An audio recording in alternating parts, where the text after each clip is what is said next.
నమస్తే, welcome to yo-yo TV. ప్రస్తుతం మనం తెలంగాణ భవన్లో ఉన్నాం. మనతో పాటు మాట్లాడడానికి BRS party fire brand senior నాయకురాలు పావని గౌడ్ గారు ఉన్నారు. అక్క నమస్తే. సో నిన్న ముఖ్యమంత్రి రేవంత్ రెడ్డి మాట్లాడుతూ ఆలేరు నియోజకవర్గంలో జరిగిన సభలో మాట్లాడుతూ కూడా బీఆర్ఎస్ పార్టీని అనేక విధాలుగా విమర్శిస్తూ ఉన్నారు. సో అది భారత రాష్ట్ర సమితి కాదు, దయ్యాల రాష్ట్ర సమితి అని మాట్లాడుతూ ఉన్నారు. ఏంటి మీ స్పందన ఏంటి?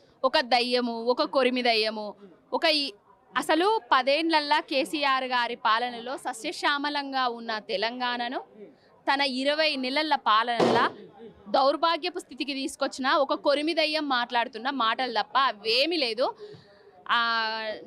ఎలుక తోలు తీసి 7 ఏళ్ళు ఉతికినా నలుపు నలుపే కానీ తెలుపు కాదు అన్నట్టుగా రేవంత్ రెడ్డి అనేటోడు ముఖ్యమంత్రి అయినా ఇంకేదైనా కూడా ఆయన భాషను కానీ ఆయన తండ్రి స్థానంలో ఉన్న వ్యక్తులను కానీ గౌరవించడం ఆయనకు తెలియదు అనేసి నిన్నటి రోజు నుంచి ప్రతిరోజు ప్రతి గంట ప్రతి నిమిషము బాత్రూంలో కూడా కేసీఆర్ అని నామజపం చేస్తున్నాడు. ఎందుకంటే ఆయనకు వస్తున్న ఫ్రస్ట్రేషను, ఆయనకు వస్తున్న నెగిటివిటీ, ఆయనకు వస్తున్న ప్రజల నుంచి వచ్చిన వ్యతిరేకతను తట్టుకోలేకనే ఎక్కడ సభ పెట్టి అక్కడ కేసీఆర్ గారిని తిట్టడమే పరమావధిగా పెట్టుకుంటున్నాడు.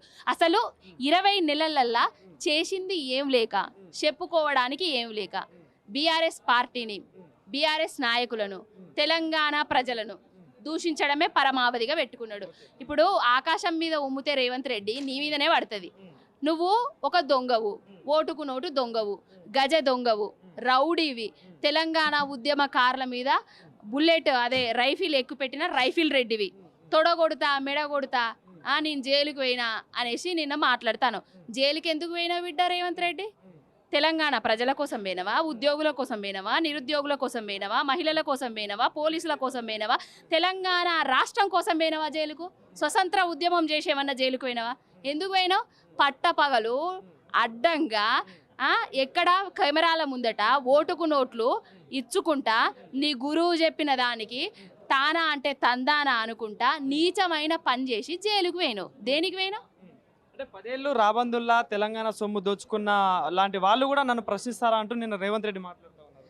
10 ఏళ్ళు రాబందుల్లాగా దోచుకున్నారో, 10 ఏళ్ళు సంక్షేమ పథకాలతో సమ్ముర పెట్టినరో తెలంగాణ ప్రజలందరికీ తెలుసు.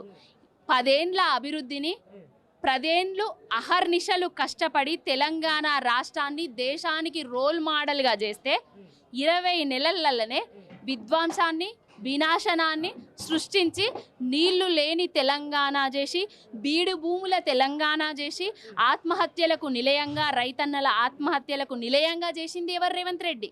మీ కాంగ్రెస్ వాళ్ళు కదా. 60 ఏళ్ళు వెనకట మీ కాంగ్రెస్ పాలనలా ఏ విధమైన దౌర్భాగ్యపు పాలన ఉండేదో ఈ 20 నెలలల్లా అదే దౌర్భాగ్యపు పాలనను చూపించినావు. మార్పు అన్నో ప్రజలను ఏమార్చినావు. 420 హామీలను 6 గ్యారంటీలను ఇచ్చినావు. 420 హామీల గురించి కానీ గ్యారంటీల గురించి కానీ నిన్న సభలో మాట్లాడిండా? అవన్నీ పోవడానికి, అవన్నీ రూపు మాపడానికే కేసీఆర్ గారిని తిట్టడమే పరమావధిగా పెట్టుకున్నాడు. కాళేశ్వరంపై అవినీతి జరిగిందని చెప్తా ఉన్నారు. అదే విధంగా ఒక్క నోటీస్ ఇస్తే ఎందుకంత ఆగమైతా ఉన్నారు? తప్పు చేయనప్పుడు విచారణకు ఎదుర్కోవచ్చు అంటూ మాట్లాడతారు. ఇప్పుడు ఆగమైతానమని రేవంత్ రెడ్డికి కేసీఆర్ గారికి ఇట్లా ఫోన్ చేసి చెప్పిర్రా, హరీష్ రావు గారికి ఇట్లా ఫోన్ చేసి చెప్పిండ్రా, కేటీఆర్ గారికి ఇట్లా ఫోన్ చేసి చెప్పిండ్రా? ఆగం ఎందుకు అవుతానవరా బాయ్? దొంగలమా ఏమన్నా మేము? కాళేశ్వరం ప్రాజెక్టును నీళ్ల కోసం కట్టినాం. కాళేశ్వరం ప్రాజెక్టును నీళ్ల కోసం కట్టిన ప్రాజెక్టు ద్వారా నీళ్లను అందరికి ఇచ్చినాము, నీళ్లను మలిచినము, నీళ్లను పంచినము, నీళ్లను తాగు నీటికి అందించినము. మేమెందుకు భయపడతానా? మేమెందుకు ఆగం పడతాను? సమయం కావాలి అని అడిగినరు తప్ప ఏనాడు కూడా నేను రాను అని చెప్పలేదు. వస్తారు, బయటికి వస్తారు, చెప్తారు. ప్రజలందరికీ అర్థమైపోయింది. నువ్వు వంగింది, కూలింది, కొట్టుకపోయింది అని చెప్పిన మేడిగడ్డ నిట్టనిలుగా గట్టనే ఉన్నది. నీకు శాతగాక, శావలేక, అభివృద్ధి చేయలేక, నీకు ఏం చేయాలనో తెలియక గుంపు మేస్త్రిని అని చెప్పుకున్నావు.